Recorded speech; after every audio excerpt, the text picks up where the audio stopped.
Boots, Bats and Balls on Six Towns Radio. Right. You know it? What's the clue?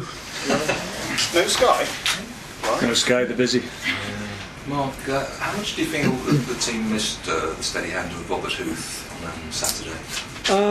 Well, it's too easy and too convenient to say that because we didn't have Robert, that was the reason we got beaten. I didn't think that was the case. There was other things, other parts of our game that we didn't execute well enough, and that allowed Everton to create chances and score goals, unfortunately. So, yeah, you will always miss Robert's experience and his presence. He's a big guy in there as well, so he comes across to the opposition as a huge barrier to overcome. So I suppose in those terms, yeah, absolutely, we probably missed him. But in the context of the game, like I said, I don't think the absence of Rob was the reason we were being 4-0. I think there were other areas that we needed to do better.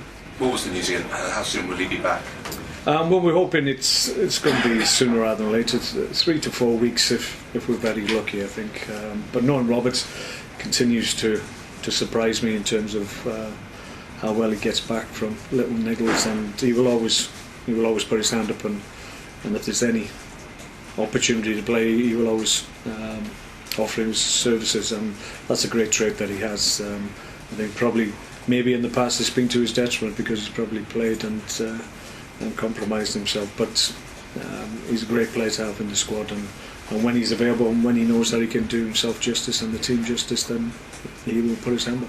You brought in a few players for the Everton game. Will you be playing more experienced players, shall we say, against Cardiff tomorrow night? Well, I only brought 2 in. I brought Saidi because obviously Marco wasn't around, and Mark Muniesa, who obviously needed to be tested. So I didn't make too many wholesale changes from the Sunderland game. So we just need to get back to the level that we reached against Sunderland. We played well and created chances and took the game to Sunderland for long periods. So if we do that against Cardiff, I fully expect us to create chances and win the game. Can I just ask a question slightly away from this? There's a story about flares, people bringing flares in, particularly this season. There's been quite dozens of incidents. I was actually at the Birmingham game, all went right off right beside me. And things. Now you've actually, I don't want to sort of see getting them. Obviously we're against them; they're dangerous and all this sort of thing.